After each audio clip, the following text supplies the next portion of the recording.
I just came on here to share this revelation. I got up this morning, and usually I get to do a lot of things before my baby, my 2-year-old, wakes up. But today, my son Joshua, my 7-year-old, decided to wake up the 2-year-old. And I was so mad. Now, he didn't do it on purpose, but I was still mad. And so I'm just laying there fuming, like, oh my gosh. But I felt convicted. I didn't lean too much into like why I felt convicted, because I felt like I had a right to be upset. Like, come on, God, like, that's usually our time. We spend time together in the morning. Like, don't you want us to spend time together in the morning? So then the morning progresses a little, and it's just me and the 2-year-old. The other 2 kids are at school.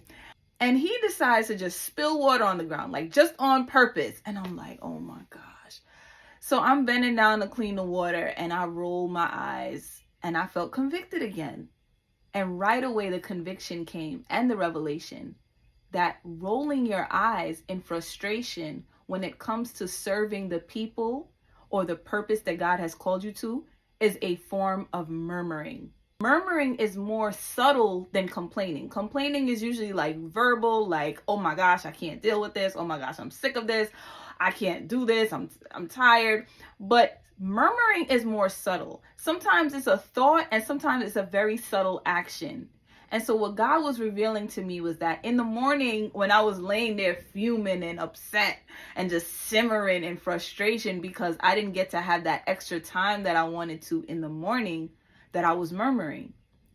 When I had to clean the spill up that my 2-year-old made, and I bent down and I was rolling my eyes, I was murmuring.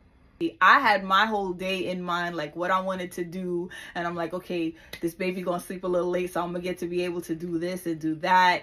And all of these things, the water spilling, stopping to have to clean up water on top of all the other things that I had to do, was so frustrating to me. Listen, God hates murmuring. And you can see that in the book of Exodus, right? Murmuring cost the children of Israel a 40-year sentence in the wilderness, okay? They had the opportunity to go into the land, and they didn't understand what God was doing, and they didn't trust him enough to do what he was doing. And when he convicted me for rolling my eyes and revealed to me how he felt about my eye roll and the real reason I was rolling my eyes, and it's because I really did not trust that he will make up or lead me and guide me in making up for that lost time, I repented. And when I tell you, my baby was so well behaved. Usually he's trying to fight me while I'm working and just doing all the baby things. But today was different. Basically, what I want you to take from this is that we have to be careful not to murmur or complain about the people that he's called us to serve or the purposes that he has called us to fulfill, because he is in control. He works things out. And even if you do feel frustrated, if you do feel like you're on the edge, bring it to him. Don't complain to him, but literally pray and ask him to help you. Ask him for grace and ask for mercy, and he will come through, because again, it's he who gives children. It's he who gives you the business. It's he who gives you the purpose. It's he who has a plan for you.